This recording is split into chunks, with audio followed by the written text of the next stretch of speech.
Hello everyone, this is Therese Wong. So today I'd like to answer a question from one of my readers. The question is, how do I get better results from my daily practice? This is a very good question because a lot of students have this problem, right? After hours and hours of practice, they just don't get better, and then they can become very frustrated and just don't know how to be better in this one song or just piano playing in general. So today I'm going to give you some solutions to this problem. I hope that will help you a lot. So there are a few things I want to talk about. The first thing is the length of the practice. Of course, it would be that if you put more time in your practice, you get better in your playing. But sometimes it's not like that. Sometimes it's like even you put like a lot of time, it doesn't really work. But if you say, I only practice like 10 minutes, then you're okay. I can help you much with that because you really need a lot of repetition to get to fix some problems, or get to the point that you can do things autopilot. So, but this doesn't mean that you're going to practice mindlessly, because a lot of people spend time just like playing over and over the same song, like from the beginning to end. Without actually fixing the problems in that piece. So the length is important, but it depends on what you do with it. Now, the general thumb of rule is that whatever the length of your lesson is, that is the length of each practice session you're going to have. So if you start with like a 30-minute session, a 30-minute lesson, then you should practice around 30 minutes. For a beginner, if they just started, for a kid, okay? I wouldn't ask them to practice 30 minutes. They will start with probably 15 minutes, well, according to our course book. So the first few lessons, they probably need like 15 minutes for the practice. So after like the fourth or fifth lesson, they might need to practice longer. So maybe like, 20 minutes, or even like 25 with like the theory homework that they have to do. But if it's like, maybe like 30 minutes, then I would suggest the parents to separate the one long session into two practice sessions. What I mean is maybe it's 15 minutes in the morning and 15 minutes in the evening. Just you have to plan your practice accordingly, because if they're really tired after school, they just can't be focused in the practice. And if you want to get the best result from the practice, you must be very focused. So it's not about practicing a long period of time. So for me, if I practice a long period of time, let's say I'm going to practice like 3 hours, I'll take a break in between each hour. So let's say I might do the first hour, I might do longer, maybe like an hour. Then I'll take a break, maybe like 10-15 minutes, take a coffee break, or just relax, check your phone, just do those things that you're not doing when you're practicing. And then you come back, do another maybe 45-50 minutes, and then take a break, and then come back, maybe have a snack or something, drink some water. So that way, you can really get the best result from that long practice sessions. So the second thing is about the time of the practice. What I mean is, when are you going to practice? So I was just saying, some kids may feel really tired after school, and it's very normal, or you're really tired after work. You just don't have the mental energy or even physical energy to practice anymore. So you're going to find a time that is like you can get the optimal result. Maybe you get up a bit earlier in the morning. I know it's hard, but try to do that in the morning before you go to work. Or like if you're a teacher but you have to practice, then try to do it in the morning before you start teaching your students.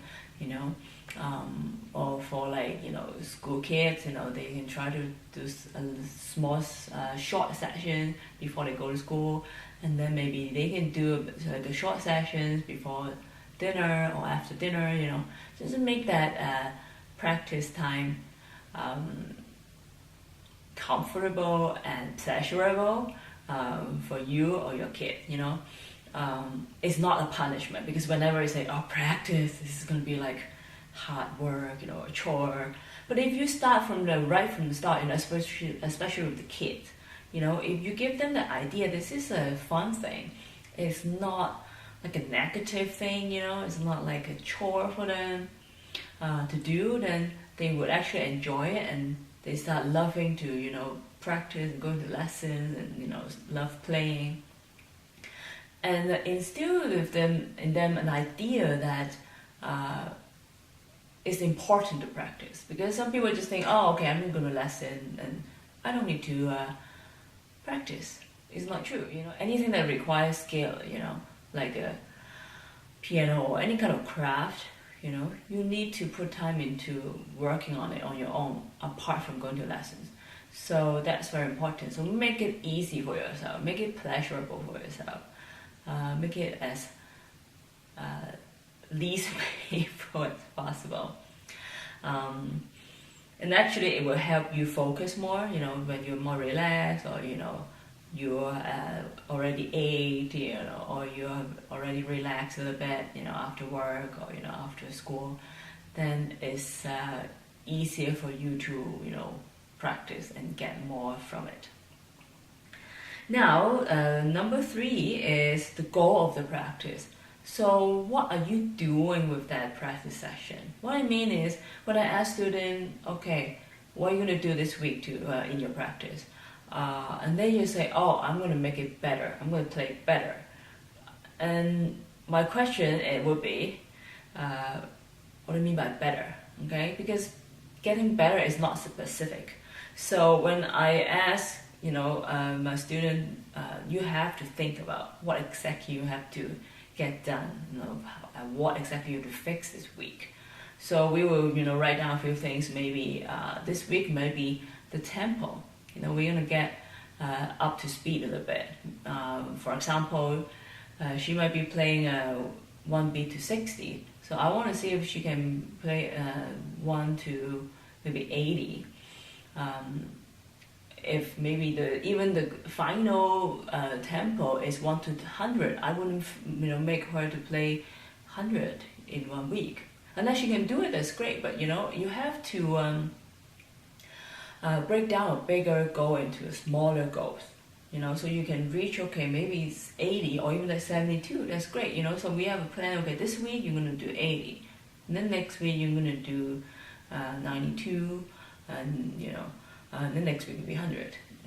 So depending on the progress, maybe this week she can only do 72. That's fine. And then next week maybe we can push a little bit. Maybe let's try 88 or 92. So just like help students or yourself set like smaller goals, so you can see that you're progressing. Because when we play at 60, when we want to be able to play at 100, it's too far from us. We get really frustrated, because we are too far from it. It's just like we feel like we're not going to get it. But if we make like smaller steps, and then we can reach this little goal and little goal and little goal, then it makes our life easier, and then we feel confident in reaching the final goal eventually. So that's what I will ask my student to. And then maybe if it's a memorization problem or the smoothness, of the execution throughout the whole piece, then I will ask them to break it down into like smaller sections or even phrases. Figure out maybe there are 3 big sections, but there are like maybe 6 phrases in each section. I'm just making up some number. So you're gonna practice. Okay, phrase 1, 2, 3 this week. Make it smooth. Okay.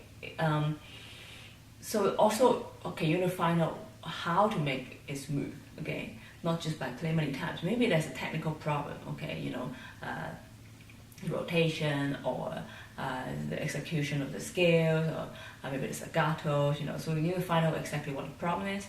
Maybe the fingering, you need to fix it. So there's some specific issue that we have to address within those phrases or sections, and then work on just like smaller portion of the song instead of trying to get through the whole movement, because you just can't get everything done in in 1 session or even like 5 sessions. You have to like fix little by little, and then all add up. you can fix the movement in like a month. But if you try to get everything done every day, the whole movement, then you might not even get it done in a month. Actually, I see a lot of people trying to do that. They don't get things done even like a few months. But if you try to break down a bigger task into smaller tasks, I promise you can improve much quicker, much more effectively and efficiently. So then that was the fourth part, the strategy of the practice. I got too excited going through this thing. So the strategy is, breaking it down into smaller goals and then plan your practice. So, okay, today I'm going to do this, and you have to have a planning for each session. So maybe you're practicing an hour, so how are you going to allocate your time what exactly in the practice? Maybe 10 minutes is your technique, so there's a technical exercise to do, and then maybe there's another 10 minutes of scales, and then you have to practice maybe 2 songs. So I'm going to spend maybe 20 minutes in this song, and then another 20 minutes in another song, and then what exactly you're going to work on in this 20 minutes. So that's the strategy, and then you're going to make a goal. Okay, I'm going to be able to do this by the end of this week, and then by the end of this week, and then by the end of this month, or by the end of this 3 months. That's how I plan with my students for their practice and their learning goals. So they know where they're going, and they feel really confident and satisfied that they see that they are progressing. They're happy to know that they're progressing every time they're practicing. And isn't it what we want, to be able to progress every single day? So if you have any question about piano playing or exam or teaching, please feel free to send me an email, and I will try to answer a question in the next video. Cheers!